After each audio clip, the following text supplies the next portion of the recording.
പ്രാർത്ഥിക്കുന്ന ഓരോ ദൈവമക്കളും എക്കാലത്തും ആഗ്രഹിക്കുകയും പ്രാർത്ഥിക്കുകയും ചെയ്യുന്നൊരു കാര്യമാണ്, ദൈവം നമ്മുടെ ജീവിതത്തിൽ ഒരത്ഭുതം ചെയ്യും എന്നുള്ളത്. ഞാൻ എക്കാലത്തും അത്ഭുതങ്ങളിൽ വിശ്വസിക്കുന്ന ആളാണ്. നാം ഇന്ന് ജീവിച്ചിരിക്കുന്നതും ദൈവത്തിൻ്റെ ഒരു അത്ഭുതമാണ്. നാം ഓരോ ദിവസവും ആരോഗ്യത്തോടെ നടക്കുന്നതും ദൈവത്തിൻ്റെ ഒരു അത്ഭുതമാണ്. നമ്മുടെ കൂടെ പഠിച്ചവർ, കൂടെ കളിച്ചു പറന്നവർ, എത്രയോ പേർ മരിച്ചു മൺമറഞ്ഞപ്പോൾ, എത്രയോ പേരുടെ ആരോഗ്യം നഷ്ടപ്പെട്ടപ്പോൾ, എത്രയോ പേര് മാരക രോഗികളായി മാറിയപ്പോൾ നമുക്ക് തന്ന ആരോഗ്യം, നമുക്ക് തന്ന സൗന്ദര്യം, നമുക്ക് തന്ന കഴിവ്, നമുക്ക് തന്ന വിദ്യാഭ്യാസം, നമുക്ക് തന്ന സമ്പത്ത്, ഇതെല്ലാം ഓർക്കണം, ദൈവം നമ്മുടെ ജീവിതത്തിൽ ഒരു അത്ഭുതം ചെയ്തത് കൊണ്ടാണ് നമുക്കിങ്ങനെ ജീവിക്കാൻ കഴിയുന്നത്. എന്നാൽ ആരുടെയൊക്കെയോ ജീവിതത്തെ നോക്കി ദൈവം പറയുകയാണ്, നിന്റെ ജീവിതത്തിൽ ഇനിയും ഒരു അത്ഭുതം നടക്കാനുണ്ട്. അങ്ങനെ ഒരു ദൂതാണ് ഇന്ന് പറയാൻ പോകുന്നത്. മീഖ പ്രവാചകന്റെ പുസ്തകം 7-ാം അധ്യായം 15-ാം വാക്യം. നീ മിസ്രയീം ദേശത്തുനിന്ന് പുറപ്പെട്ട കാലത്തെന്ന പോലെ ഞാൻ അവനെ അത്ഭുതങ്ങൾ കാണിക്കും.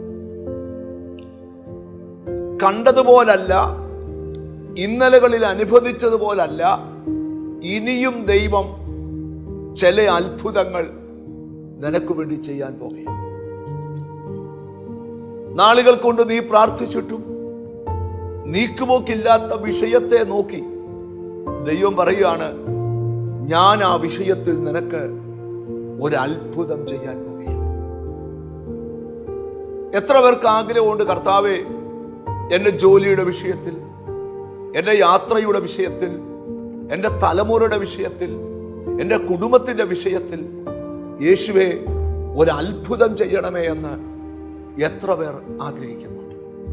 ഇന്ന് വചനം കേൾക്കുന്ന ചിലരോട് പറയാം, നീ തടസ്സമെന്ന് പറഞ്ഞത്, നടക്കത്തില്ലെന്ന് പറഞ്ഞത്, ദൈവം മറന്നുകളെന്ന് പറഞ്ഞ ആ വിഷയമൊക്കെ ദൈവം മറന്നതല്ല, നിന്റെ ജീവിതത്തിൽ ഒരു അത്ഭുതത്തിനായിട്ട് ദൈവം അത് മാറ്റിയിട്ടിരിക്കുകയാണ്. ഒരിക്കല് ഒരു രോഗിയെ കണ്ടപ്പോൾ യേശുവിന്റെ ശിഷ്യന്മാർ യേശുവിനോട് ചോദിച്ചു, ഇവൻ ഇങ്ങനെ പിറക്കാൻ കാരണം എന്താ? ഇവന്റെ മാതാപിതാക്കൾ ചെയ്ത പാപമാണോ? യേശുവിന്റെ ഉത്തരമല്ല, ഇവനിൽ ഒരു ദൈവപ്രവർത്തി, ഇവനിൽ ഒരു അത്ഭുതം നടക്കാനാണ്. ആരോടോ കർത്താവ് സംസാരിക്കുക, നിന്റെ ജീവിതം ഈ ദിവസങ്ങൾ ഒരു അത്ഭുതമാകും, നിന്റെ ജോലി ഒരു അത്ഭുതമാകും, നിന്റെ കുഞ്ഞുങ്ങളുടെ ഫ്യൂച്ചർ ഒരു അത്ഭുതമാകും. അങ്ങനെ വിശ്വസിക്കുന്നവർക്ക് ഒന്നിച്ചെന്ന് പ്രാർത്ഥിക്കാം. ഞങ്ങളുടെ കർത്താവേ, സ്വർഗസ്ഥ പിതാവേ, ദൈവത്തിന് സ്തോത്രം, ഞങ്ങളുടെ ജീവിതം ഒരു അത്ഭുതമാകാൻ പോകുന്നുണ്ട്. സ്തോത്രം. എന്നോട് ചേർന്ന് പ്രാർത്ഥിക്കുന്ന മക്കളെ നിന്റെ നാമം ചൊല്ലി പിതാവിൻ്റെയും പുത്രന്റെയും പരിശുദ്ധാത്മാവിന്റെ നാമത്തിൽ അനുഗ്രഹിച്ച് പ്രാർത്ഥിക്കുന്നു. അവർ അനുഗ്രഹിക്കപ്പെടട്ടെ യേശു ക്രിസ്തുവിൻ നാമത്തിൽ തന്നെ. ആമേൻ. ഈ ദിവസങ്ങളിൽ നിന്റെ ജീവിതം, നിന്റെ ജോലി, നിന്റെ ഫ്യൂച്ചർ, നിന്റെ ഫാമിലി ലൈഫ്, നിന്റെ കുഞ്ഞുങ്ങളുടെ ഫ്യൂച്ചർ, ഇതെല്ലാം ഒരു അത്ഭുതമാകാൻ പോവാൻ. അങ്ങനെ വിശ്വസിക്കാം, അങ്ങനെ പ്രാർത്ഥിക്കാം. ആ അത്ഭുതം കാണാൻ കഴിയും, അനുഭവിക്കാൻ കഴിയും. God bless you.